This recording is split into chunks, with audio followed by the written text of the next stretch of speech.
seconds.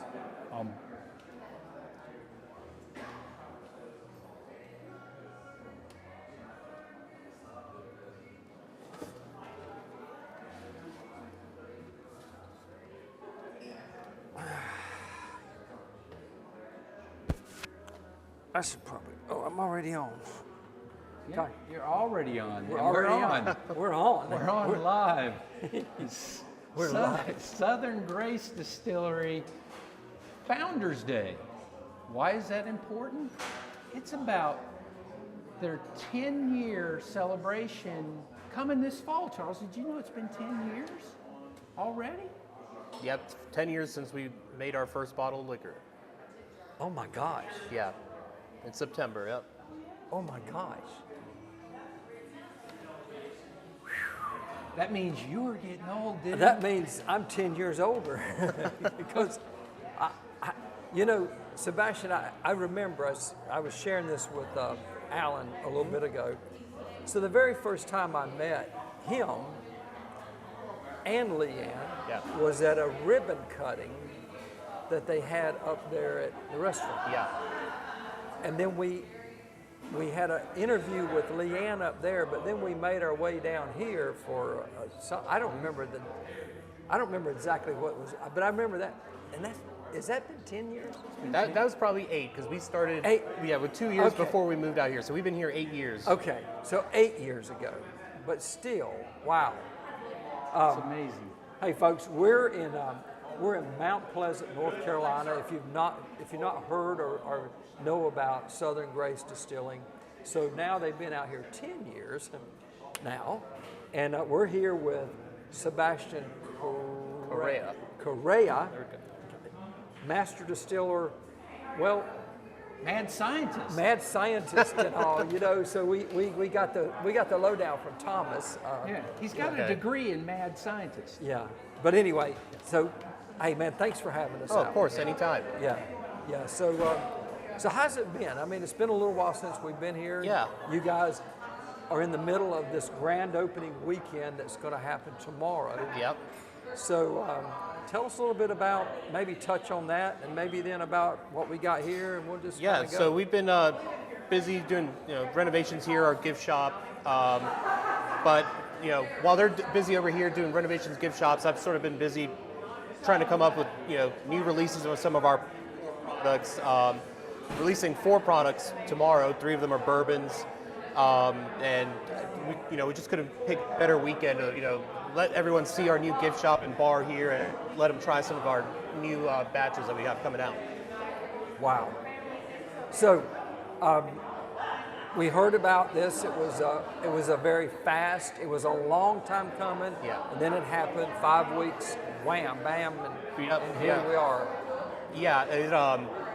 We've been talking about this happening. We've been hearing, hey, get ready. It's going to happen. Well, next thing we know, we show up one day and the construction crews are here, and we had to move everything out of this building and just sort of watch how, them do their work and really transform this place into, I think, a really inviting place where you can come. You can do a tour of the distillery, come taste our products, enjoy a cocktail. If it's nice out, we got a deck outside now. You can really just, spend the day sort of in Mount Pleasant here. Yeah, super. So, you mentioned it just a minute ago, so you've been developing products. Yeah. So walk us a little bit about maybe some of the most recent over the last little bit. I mean, I know what they are, but just your releases over the last little bit.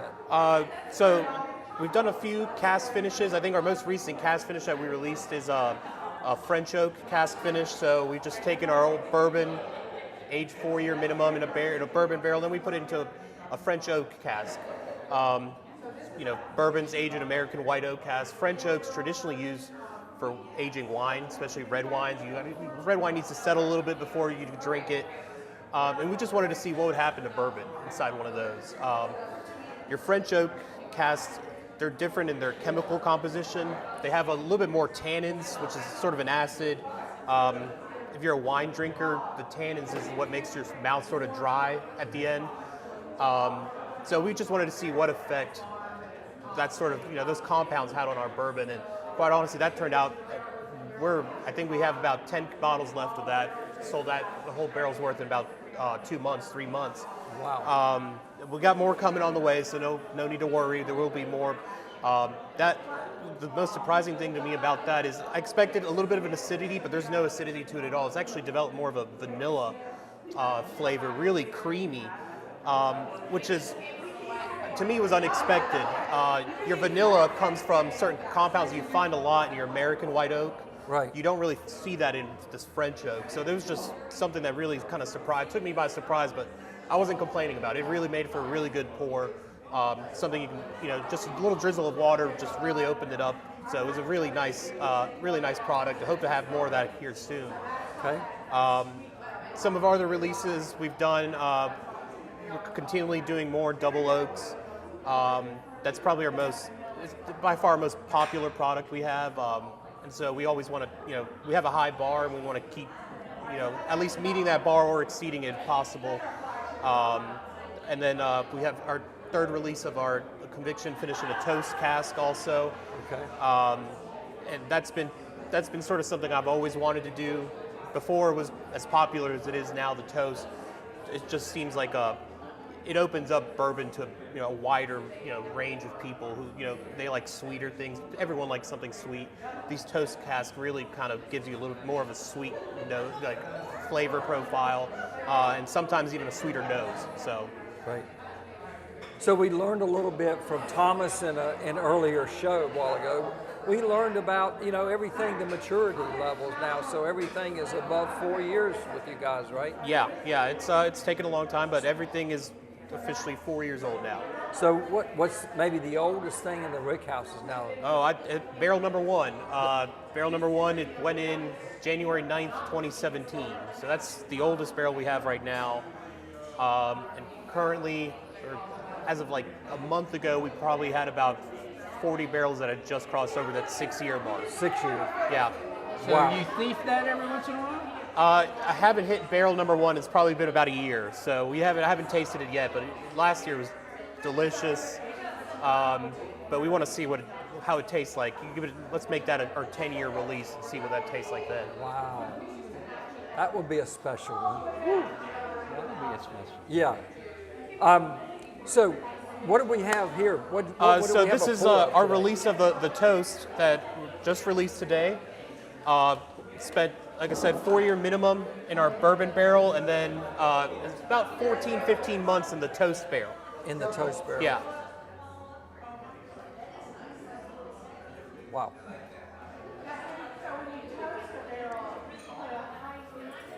So really sweet on the nose. Yeah, You got it that. really sweet. And this is a 107 proof came out, so.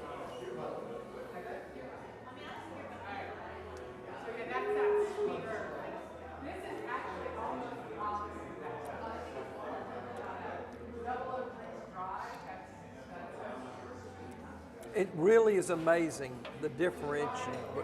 So we had the double Okay. a while ago. Yeah. The difference in the finishing.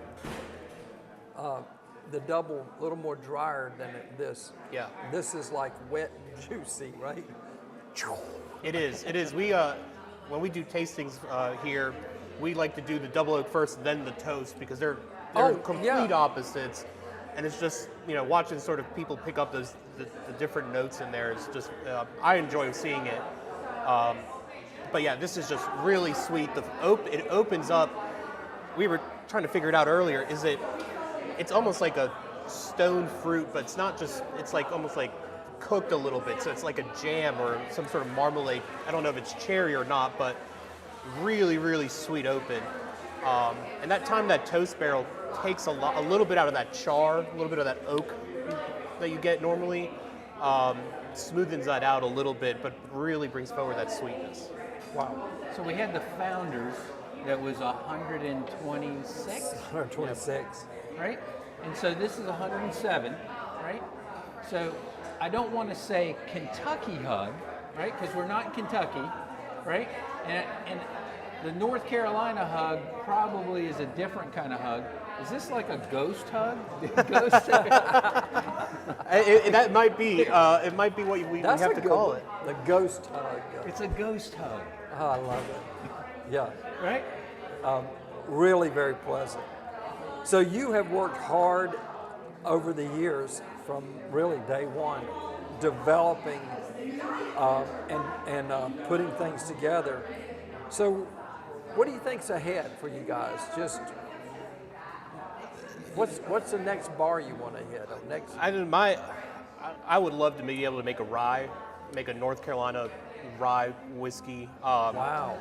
That's always been sort of, something I've always wanted to do, and now I think, there's more important things to do. We've obviously, you gift shop, all that, but now that this is going to be behind us, we're going to start, playing around and trying to figure out what our plan is to be able to get a rye out. The one issue with rye, and it's not an issue, but it's the timing for the aging. You can't, at least in my opinion, you can't release a 4-year-old rye. Especially we're a sour mash. Right. It needs, I think it's 6-year minimum barrel. So it'll be a long-term plan, but it's something that's I think where we're going to go next. We think that's a true statement. That's a very true statement. Yeah. Because I'm a rye guy. I've tasted a fellow's rye. Was it 4? It was 4. 4, and we said, let's bottle it now. No. And we tasted it again at And we're glad we didn't bottle it. 5.5-ish. And he said he was going to probably hold off. I kept saying, well, when are we going to do it? Is it going to be, it's probably going to be spring. And then spring turns to fall. And then and I get it. You're going to be the same way, I'm sure, is that if you're tasting, like, man, this is getting better and better and better. So it may be a 7 or 8 year rye by the time that other and it might be, and that's something we do with all our all of our products is we don't put a time limit on it. We're like, okay, it has to be 6 years. If it's in 6 years, it's not ready, we're not releasing it. And that's, it's part of the business where you have to be patient. You can't rush it. I say 6 years, but you're right. Maybe it might be 7 years, it might be 8 years. Right. So Charles and I both share a passion in education. And both of us have a philanthropic give where we give our time and our knowledge and our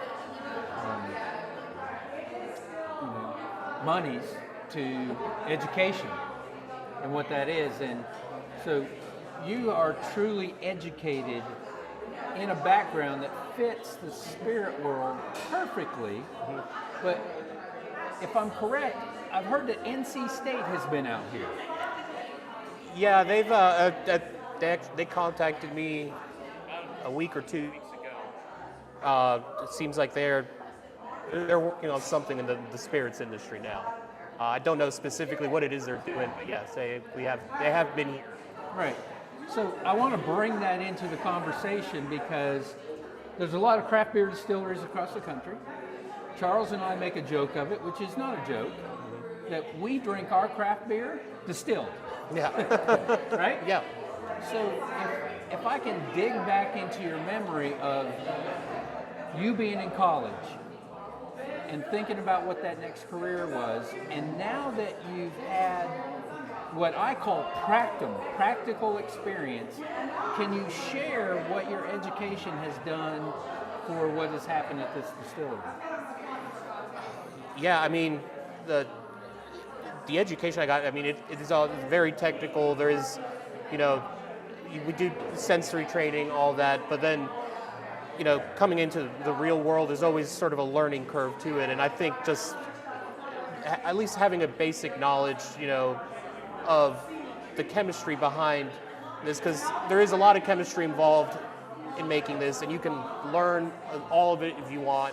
Take you have very many years, but there's one thing almost that you can't really learn.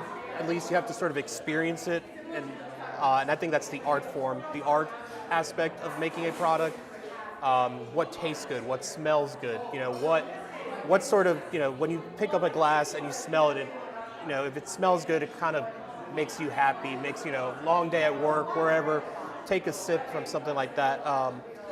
So just being able to learn the chemistry aspect of all of this, let me really be able to focus on, well, let me learn that part where I need the experience. And sort of, it's definitely an important part. You know, it's always nice to sort of sit and enjoy a good bourbon, but being able to know as much about it as possible and how you got to there and the work that it is needed to get to this final product, I think is invaluable. Wow. Well, you know, this is going to be a really big weekend for you guys. Obviously getting the gift shop back opened up. Yep. In the renovation. Cocktail bar on this side. Tasting bar behind us. Patio out there. It's going to be a place to enjoy. I understand there's going to be a cigar lounge area back over here. Yeah. And just lots of good things happening. Air conditioning.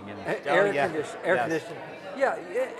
So big time, folks. If you haven't been out to Mount Pleasant, North Carolina, to visit Southern Grace Distilling, I tell you, it's to be a cool place to come. We heard it's also dog friendly, so you know it's a pet friendly place. Yep. If that's what you like to do, is sit out on the patio and have a cool beverage. That's cool. It's all good. But this is going to be fun, and you can go meet and go on the tours and see how this product, a North Carolina product, is made. And this is homegrown. This is not Kentucky. This is North Carolina, right? Yeah, North Carolina, all made with North Carolina products. Yeah, and the grains are all from the area, right? Yeah, our corn's growing about 4 miles down the road. 4 miles down the road, folks. Grain to glass, man. Folks, come see them out here. Sebastian, thank you for having us again. It's great to see you. Anytime. Cheers, folks. Cheers. Cheers.